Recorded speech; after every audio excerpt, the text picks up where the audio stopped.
Hi, welcome back to my channel. I know, long time no talk, so we're just gonna jump right into it. I just read this book, Sense and Sensibility by Jane Austen, and I compared it to the 2008 BBC adaptation, and I thought it was really good. So I just wanted to do a video on that. So the story is actually about two sisters mainly, and one is very sensible while the other one is very romantic. Their names are respectively Eleanor and Mary Ann, and they are fallen upon a bit of a hard time after their father dies. They and their mother and youngest sister Margaret actually have to move out of their estate and into a cottage, which, you know, by those means the cottage was small, but by today's means their cottage was pretty much the size of a large house or a mansion. So I was quite surprised to see that they thought that was small. During their time at the cottage, they both encounter some opportunities for romance. The romantic interests are as follows. Actually, Eleanor meets Edward while they're still at Norland, their original house. But the main romances take place during the time they're at the cottage. And so the romantic leads are Edward Ferrars, Willoughby, and also Colonel Brandon. And what you need to note about Colonel Brandon is he is 35 years old, and the person he is most interested in is Mary Ann, and she is only 17. This being a Jane Austen novel, you could probably guess that some romantic shenanigans ensue, and I don't really need to go into the details on that. You probably have noted that there are only two females, main characters, and 3 love interests, so I much prefer Eleanor, hands down. She does everything with class and propriety, and I really like the fact that she's super sensible. I do value that as a virtue over beauty, which I think Mary Ann, that may be the only thing she has going for her, I'm not sure. But Eleanor always tries to do the right thing, usually to her own detriment. We see this when she's interacting with Lucy, who is engaged to Edward Ferrars for 4 years now.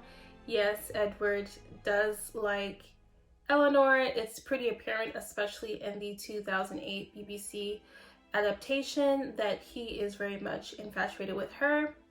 But he already has a prior engagement, literally, to Lucy, and Lucy confides this to Eleanor sometime in the story. It is a big secret, and so Eleanor has to keep the secret, even though she is kind of in love with Edward herself. So if you've not read Sense and Sensibility yet and you want to get a good idea of what Eleanor is like, you would just need to think of Elizabeth Bennet. So in my opinion, Elizabeth Bennet is pretty much Eleanor and Mary Ann mixed together. So if you take Elizabeth Bennet and subtract the dreamer spirit she has in Pride and Prejudice, you pretty much have Eleanor. Like I said, Mary Ann does come off as a little bit shallow. However, if you think about it, it doesn't really go against her character that she doesn't like Colonel Brandon, because she is 17 at the time and he is twice her age. So back then I guess it was okay, but today it's very creepy. So Willoughby is still older than Mary Ann. At her 17, he's about 25, which today again would be problematic. Also, by today's standards, Willoughby is not considered that big of a villain, at least not for the same thing. The only thing he did was seduce Brandon's his niece, and then leave her pregnant. He pretty much abandons her, and that's not that big of a deal these days. But he is 25, and I think they said that Eliza, Brandon's niece, is only 15, and so that is problematic, just as problematic as Brandon being 35 and Mary Ann being only 17. And it's even problematic for Mary Ann because she's only 17, and then we have Willoughby, who is 25. And throughout the story, I did prefer Brandon as a better suited love interest for Eleanor, just because they seem to be on the same wavelength the entire time. They're both very sensible, except for the fact that Brandon he has his sights set on Mary Ann, and to me that's not the sensible choice. Is he a sensible fellow? Why didn't he choose Eleanor from the get-go? He doesn't really ask for forgiveness, I don't think. They do show a duel in the series adaptation that I think they mention in the books, but they don't show it in the books. They do show a duel. However, at every opportunity, Willoughby kind of snides Brandon. And if you did something to someone's family and you're actually remorseful, you are, in my opinion, going to kind of suck up to them as much as you can. You would apologize first and foremost, and you would go out of your way to kind of not tarnish the person's character, which I feel like Willoughby definitely does that to Brandon. And so I don't think he's very apologetic for what he did, and the only way you can get forgiveness is if you apologize. So I don't know. Not really. I don't think so, because it's not like today where if you're poor, you could pick yourself up by your bootstraps or what have you and elevate your station, whereas back then you really couldn't. And Lucy as well does this. She chooses Robert over Edward, and that's how Edward gets out of his engagement, because he really was going to go through with it even though he didn't love Lucy.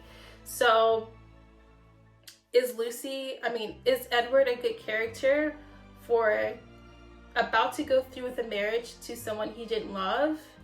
That is kind of shady in and of itself, but it makes what Lucy did less of a bad thing, because if you're not going to love me, I would rather go and find someone who would at least give me a comfortable life. Pretty much every case, it's pretty much the practical thing to do.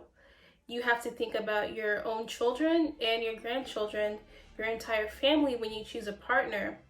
And it's actually less practical to marry for love, and in some cases selfish, because of the situation you're putting your entire family in. Like I said, I watched the BBC 2008 miniseries of this. It's about 3 hours.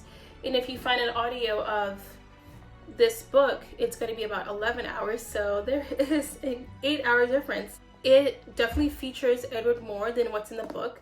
Edward is pretty much not there at all.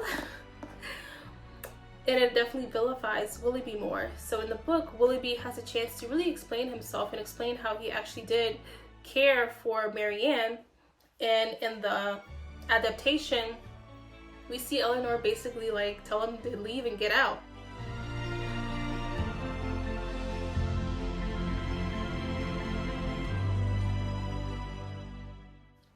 I give the book a 4 out of 5 stars. It was written 200 years ago. I feel like it still holds up, excluding the whole age gap thing. And keep in mind that 200 years ago, people didn't have internet, they didn't have Target down the street, they didn't have Starbucks, they didn't have a lot of ways to spend their time, internet surfing or anything like that. And so there's no better time than the year 2020 or 2021 to kind of live like you're in a Regency era. It is very wordy, but it's not like conversating today where you don't have to have a big vocabulary. The people back then really did utilize the English language to its fullest extent. As you guys know, I do stickers, and I mentioned that because what I'm thinking about doing is whatever book I'm reading for the month, I will incorporate that into my stickers some way. And so if you too like stickers for journaling, or if you just want a nice way to kind of remember the books that you've read, if you're reading the same books I'm reading, that is, then consider, for only $1 a month, you have access to the printable of the stickers. If you're not in a position to support the channel monetarily, just leave me a like or share the video. It helps out a lot if you do those things, and I really appreciate it. Now for this year, I will be reading all of the Jane Austen novels, So if you like that, do subscribe and stay tuned for more. Thanks for watching. Bye.